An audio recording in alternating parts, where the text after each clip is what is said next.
Mr. Chairman, ladies and gentlemen, it is a pleasure to talk to you all, and education has always been an interest of mine. And we set up this David Yanir Fellowship, but before going into that, I think one needs just a little history because to explain why we needed this fellowship. When I arrived here in 1973, I started working at Mayo Hospital in 1974, and one of the very first patients I saw was this patient, I was called upon as an emergency. A young man fell for the tractor, and I think most of us could make a diagnosis of an injured spleen. And having done that, and thinking myself very, very clever, I went along to arrange for the operating theatre, and there was a very old man waiting for me at the end of the ward. And he said to me in Hebrew, "Can I have a word with you?" And he very quickly realized I didn't speak Hebrew very well, so he reverted into a peculiar English, and he said, what are you going to do with that young man? So I said, "Well, who are you?" He says, "Well, I'm his grandfather." I said, "Well," I explained in words of one syllable what I thought, and I thought he needed to have an operation. He said, he was in his mid-80s, he said, "I thought that's what he had." So I said, "Well, were you a doctor by any chance?" He said, "Yes, I was a doctor." I said, "And where did you work?" He said, "Well, I was professor of surgery at Hadassah in Jerusalem." And this was my first sort of connection with the past in Israel. And this young man came to Israel in 1928 after having studied in Minnesota and in Great Britain. He was from New Zealand originally. And in 1928 he came to Israel. In 1930 became professor of surgery. And he was in fact a surgeon in Mount Scopus Hospital. He worked in the operating room, which reminded me very much of the old St. Mark's operating room, which looked something like that.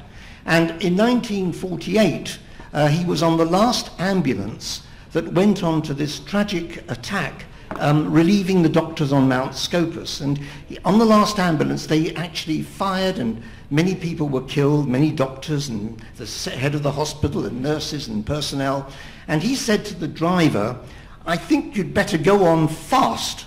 And the driver said, "No, I think I'll turn around." And he turned around. Although the driver did get wounded, he managed safely to arrive home and carried on as being professor of surgery until 1950. But I felt as though I had touched the hand of the Lord, the connection with me, no real resemblance, but the connection of me and the house of Lord on the Sistine Chapel. I'd seen the connection between the very, very beginnings of modern surgery in Israel with me, having just started, and this was the man who did it. Well, at the time of Professor Joseph's, in 1935, 1 out of every 225 people were MDs. They'd come along from Germany, from Vienna, escaped from Germany, and they built up surgery in this country. There was Marcus, there was Paul Nathan, there was Felix Mendel, there was all these great names, and they built up modern surgery in the state of Israel. Other physicians, non-surgeons came too, very well-known people like Zondak of the Zondak pregnancy test. But what Professor Edwards was reputed to have said was that the German doctors considered themselves top people. They looked at American-trained physicians as being beneath contempt. And the operation, the departments were set up by very rigid Germanic departmental heads and a very Germanic autocratic system. And so you had to do what the boss wanted you to do, and you could not really come out on your own. And this changed somewhat by Professor Nathan, who took over from Professor Joseph and became Professor of Surgery in 1960, and he set up the formal training of which was taken up in the whole of Israel, of residences and so on.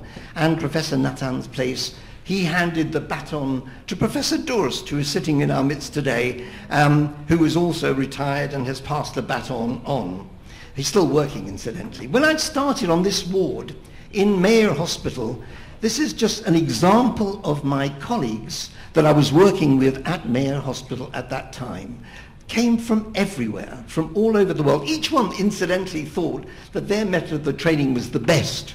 And the fact that I'd come from Britain really showed no ice. They weren't very impressed with fellowships or anything like that. The Romanians had been operating in the midst, in the sticks for years and years, doing very complicated procedures, and me coming along with a few letters didn't really impress them. Today we have 41 general surgical departments. We have 662 surgeons, of 454 are qualified. Many surgeons go abroad for further training, and there is a paucity of surgical residents. But within this context, we still have a departmental, they're not independent consultants. We have departmental heads who actually authorize the way things should be done. And so we thought that it might be nice to take some of these younger surgeons abroad to England to see a different system. And David Yanir was the fellow who was going to help to set up this thing. He worked with Rouvain Weil, who is sitting here somewhere in the audience, and they set it up together. He was tragically killed in a road traffic accident, and his wife carried on and set up the foundation.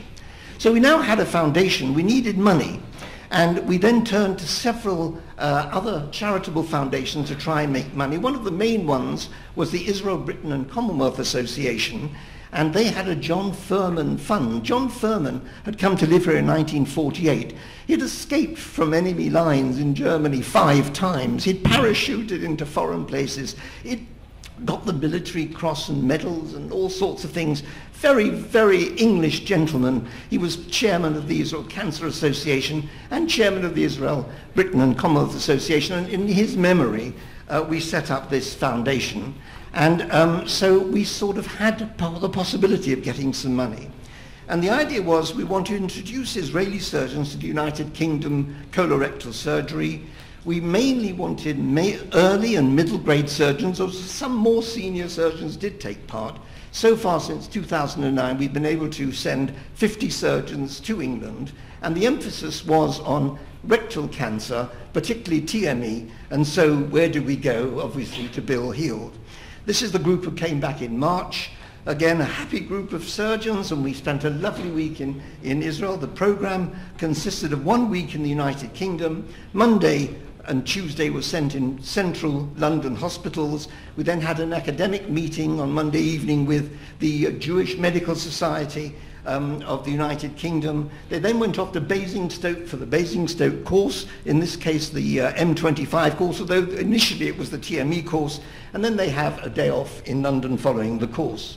We give them a pre-fellowship briefing because 50% of our doctors today are of Russian origin. Because of this enormous influx of immigrants, we've had to absorb 3,000 Romanian doctors in the 60s. They all came over for the day in one day, and they were all absorbed into the various hospitals. And we have to explain to them about England. Some of them don't know England. Some of them have never been. Some of them have barely been abroad. And we try to explain exactly what's expected and what they're going to do. Following that, we're sometimes invited by the British ambassador, Andrew Gould, for tea. This is his cat just finishing off what we didn't finish. And the British personnel with which we cooperated, Richard Cohen of University College, Andrew Williams at St Thomas, Joseph Manomensa, they have been entertaining our surgeons there. Irving Taylor and David Katz have been helping out with the logistical side, and certainly with the meeting with the Jewish Medical Society, and of course the very, very helpful team at Basingstoke and the course who've been so helpful in teaching these people and trying to understand what goes on. And you'll be meeting, many of these people are sitting in the audience here. This is the year before, the group that went. And you'll see them around. They are now taking part in what's going on, and I hope they will play a major part in the development of colorectal surgery. This is the meeting that we had this year, where we discussed the clinical and ethical dilemmas in advanced colorectal cancer management. This is because at the meeting with the Jewish Medical Society, they're not just surgeons, so it's to have some other interest. The Israeli participants are colorectal surgeons, or colorectal surgeons aspirants, or general surgeons, and they are from all over, Russian-born, Israeli-born, Arab-born, Israelis, South American, Turkey. 50 in all have so far taken part.